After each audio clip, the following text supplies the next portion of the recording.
bagaimana kemudian ke depan ya dengan adanya era digitalisasi, era perkembangan teknologi informasi, era munculnya big data, artificial intelligence dan sebagainya. Salah satunya di Amerika. Jadi Logix itu robot ya, kecerdasan buatan artificial intelligence itu kemudian disandingkan ya dengan pengacara atau lawyer-lawyer yang berpengalaman. Nah, hasilnya dalam mengidentifikasi 30 masalah hukum dan diberikan waktu selama 4 jam, hasilnya adalah pengacara yang dari manusia, ya, human, itu mencapai akurasi rata-rata 85%. Sedangkan Logix itu bisa tingkat akurasinya hingga 94% dalam review dan mengidentifikasi masalah hukum. Dan juga dalam kecepatan waktu manusia ya, pengacara manusia itu membutuhkan waktu rata-rata 92 menit dalam menganalisis 30 masalah hukum, sedangkan Logix hanya butuh waktu rata-rata 25 detik. Nah, ini apa kemudian kaitannya dengan hukum ya? Jadi saya mau bicara bahwa hukum kalau kemudian dimaknai hanya sebagai pasal-pasal, hanya sebagai peraturan, norma-norma yang mati lah, begitu ya, tidak kemudian dimaknai secara lebih luas, ya, tidak memakai nurani dan empati, maka ya serahkan saja kepada robot, begitu kan? Karena robot pasti akan lebih efektif, lebih efisien, lebih cepat, lebih akurat, begitu kan, dalam menyelesaikan persoalan hukum. Sama seperti headline lagi yang di hukum online, bahwa artificial intelligence dalam industri hukum apakah menyongsong masa depan dunia hukum tanpa hakim dan lawyer, gitu kan? Nah, ini juga tantangan juga bagi kita, terutama generasi muda, seperti apa. Nah, bagaimana perbandingan di negara-negara lain, misalkan untuk pengadilan virtual itu negara-negara lain di Amerika, di China, di Australia, di Inggris juga begitu. Beberapa bahkan di India itu sudah menerapkan jauh sebelum pandemi ya. Di era-era tahun 2010 ke atas itu mereka sudah siap secara tidak hanya secara sistem tapi juga semuanya regulasi dan sebagainya untuk mengantisipasi hal-hal yang tidak dikehendaki, semisal dengan adanya pandemi. Bahkan di Eropa itu, di Uni Eropa sudah ada namanya penggunaan online dispute resolution ya. Jadi hakim atas suatu sengketa kontraktual adalah robot dan itu sudah dilegalisasi. Jadi para pihak nanti yang bersengketa akan diadili oleh robot di pengadilan tingkat pertama dan baru akan bertemu dengan hakim manusia pada tahapan banding. Kemudian di Amerika beberapa kantor hukum itu juga telah mempekerjakan robot ya, di antaranya robot Lisa dan robot Rose. Teman-teman nanti bisa searching. Bahkan di kalangan perpajakan pun ya, bahkan statement dari Menteri Keuangan Sri Mulyani beberapa waktu yang lalu, dunia juga sedang membahas pajak atau robot ya, menggunakan PPh robot. Bagaimana pajak pas terhadap robot, karena mau tidak mau, suka cepat atau lambat dunia nanti juga akan mempekerjakan robot gitu ya. Apakah siap Indonesia dengan perkembangan yang demikian pesat? Gitu. Ini sedang dirumuskan. Bahkan di beberapa negara, misalkan di Uni Emirat Arab itu kan robot sudah diberi kewarganegaraan, di Jepang gitu kan. Jadi sudah tidak lagi memakai manusia. Nah, kemudian di Inggris, jadi 2016 berita harian Inggris di Guardian melaporkan hakim kecerdasan buatan yang dikembangkan oleh University College London berhasil membuat penilaian tiruan 584 kasus pengadilan hak asasi manusia Eropa. Hasilnya 79% dari jumlah tersebut sama dengan keputusan akhir pengadilan oleh manusia. Di China, Pengadilan Tinggi Rakyat Beijing juga meluncurkan penelitian cerdas dan sistem penilaian Hakim Rui yang berfungsi khusus memberikan informasi akurat kepada hakim seperti spesifikasi penanganan perkara dan analisis hukuman. Di Rusia juga demikian, di Meksiko juga dalam melakukan pengambilan keputusan administratif yang sederhana sudah menggunakan teknologi kecerdasan buatan. Bagaimana Indonesia? Jadi Indonesia ini ya memang agak cenderung lebih lambat ya. Jadi sesuai pepatah Jawa, alon asal kelapan ya. Nah di Indonesia baru dimulai 2020 adanya sidang e-litigasi di seluruh Indonesia. Ya sebelumnya e-court. Jadi e-litigasi ini menjalankan proses persidangan secara elektronik melalui pertukaran dokumen persidangan, kemudian pembuktian, pengucapan putusan, dan pengiriman putusan kepada para pihak secara elektronik. Ya. Jadi aplikasi litigasi ini merupakan implementasi Perma nomor 1 tahun 2019 sebagai revisi dari Perma nomor 3 tahun 2018 tentang e-court. Ya. Cuman kelemahan dari e-litigasi ini, para pihaknya harus sepakat, dan ini biasanya untuk perkara perdata litigasi. Jadi para pihak harus sepakat, manakala di antara para pihak ini tidak sepakat, maka akan digelar secara manual, secara konvensional. Nah, kemudian ini, itu baru 2020 ya, litigasi. Kemudian 2020 pandemi dan kita sempat tergagap-gagap, gitu ya, terutama dunia pengadilan menghadapi ini bagaimana KUHAP belum mengeluarkan ketentuan aturan bagaimana bersidang secara virtual atau secara online atau secara elektronik ya. Jadi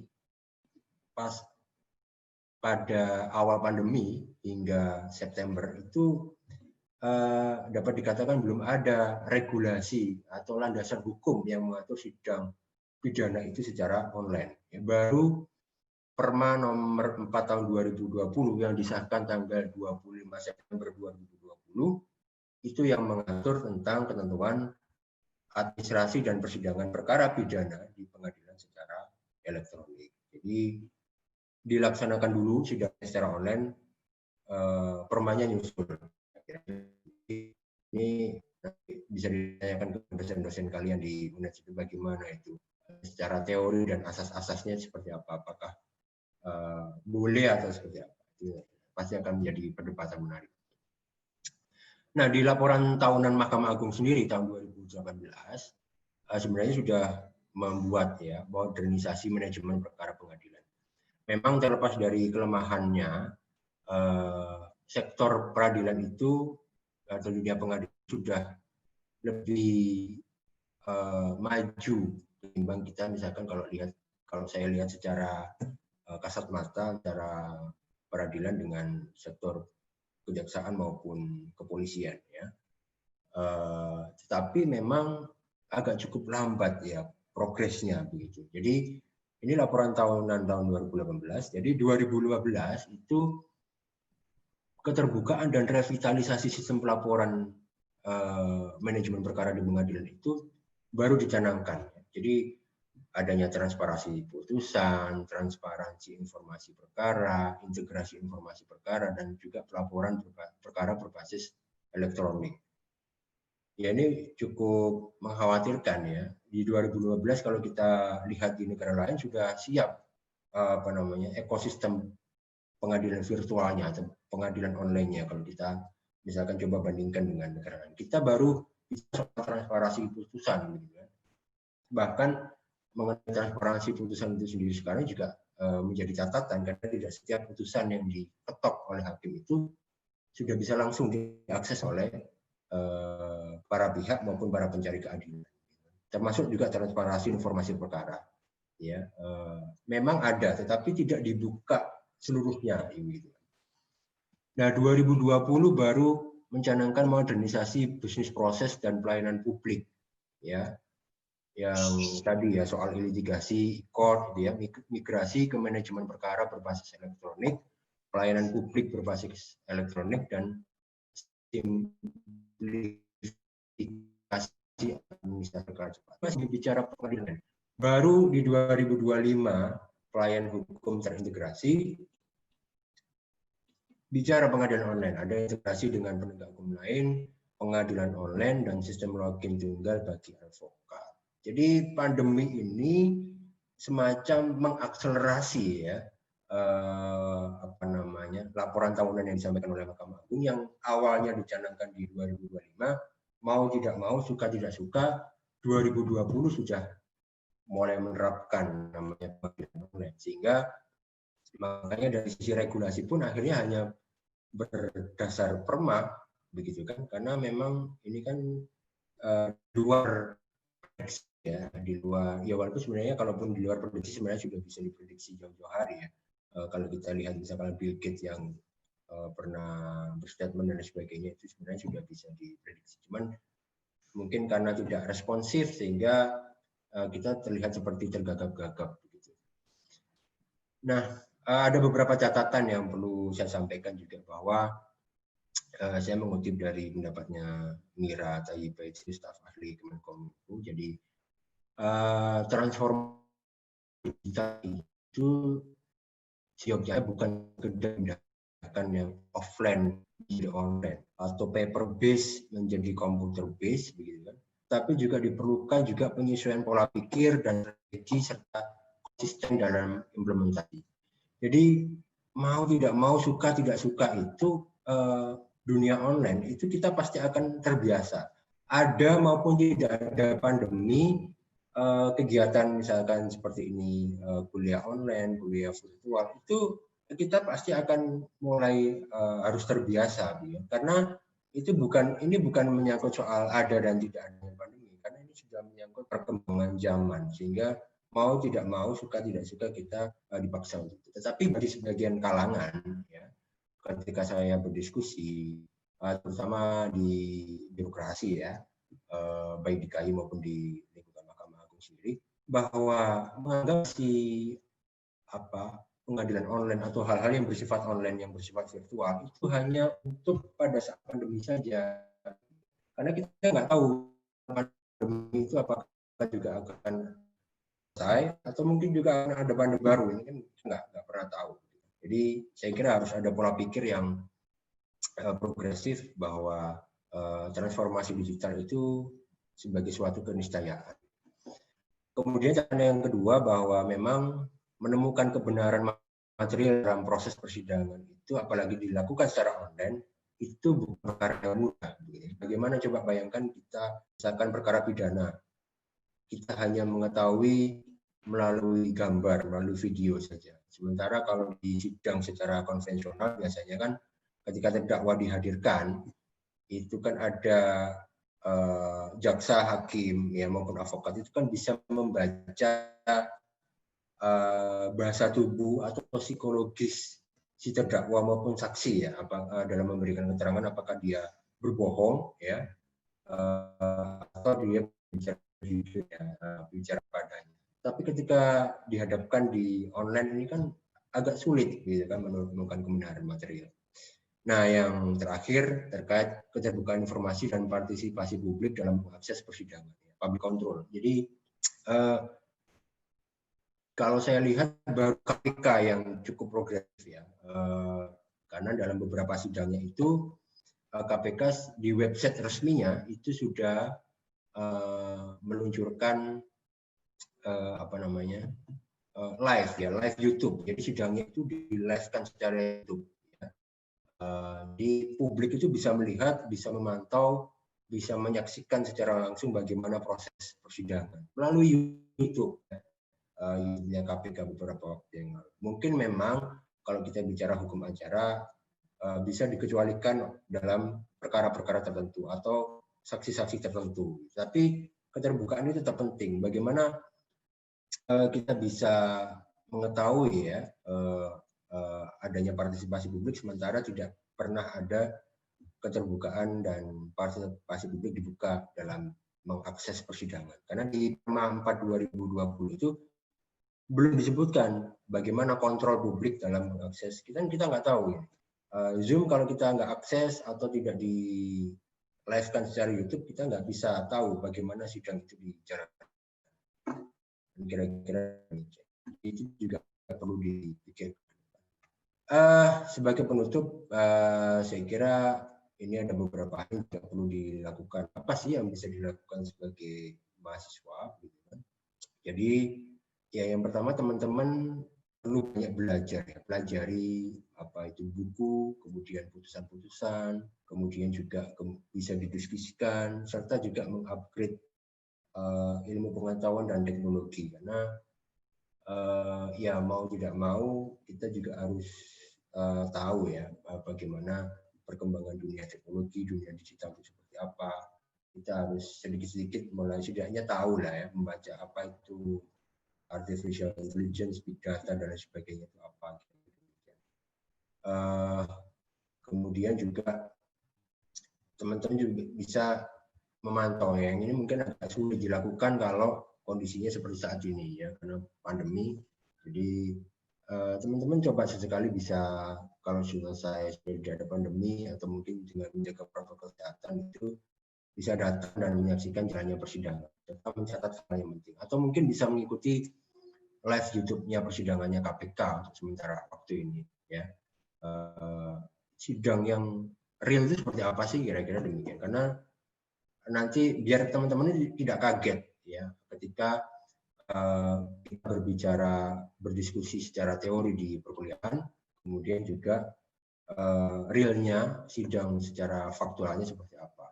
Teman-teman bisa komparasikan itu.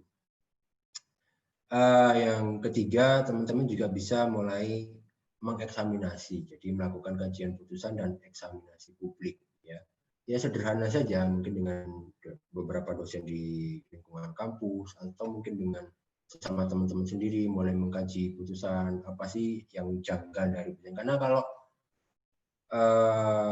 mengkaji putusan itu tentu dengan berbagai aspek ya. Kita lihat aspek yuridis, sosiologis, filosofis dan sebagainya itu perlu kita lihat ya. Karena kalau hanya berbasis pasal-pasal saja ya nanti kalau tenaga manusia ini juga akan bisa tergantikan oleh tenaga robot, tenaga kecerdasan buatan. Nah, yang terakhir, teman-teman juga bisa menjadi sahabat pengadilan. Ya, sahabat pengadilan ini artinya atau amicus curiae. Ya. Sebenarnya sebagai sarana kontrol sih. Jadi untuk perkara-perkara yang menarik perhatian publik itu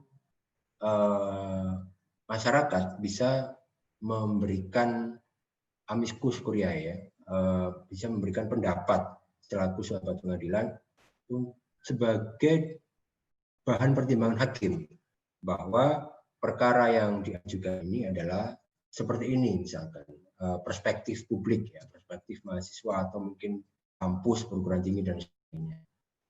Itu sebagai membantu hakim juga dalam menilai maupun mempertimbangkan pendapat hukumnya nanti. Itu saya kira. Jadi mungkin nanti teman-teman kita bisa sambil diskusi apa hal yang perlu kita diskusikan. Sebagai penutup bahwa ini sudah quote dari Al Warren, di dalam kehidupan yang berperadaban, yang beradab, ya, hukum itu mengapung dalam samudera etik. Jadi memang itu lebih luas daripada hukum. Ya, jadi hukum hanya perahu, hanya kapal di antara samudera etik. Ya, jadi filosofisnya cukup luas. Jadi setiap pelanggaran etik itu belum tentu pelanggaran hukum, tetapi setiap pelanggaran hukum itu pasti pelanggaran etik. Saya kira demikian teman-teman dan Pak Harun, di bawah ada kontak saya dan mungkin juga ada sosmednya KY, mungkin teman-teman bisa follow dan ikuti. Ada nomor HP saya maupun juga email ketika ada mau ngajak diskusi atau hal-hal yang lain, saya persilakan. Saya kira demikian waktu dan layar saya kembalikan ke Pak Harun.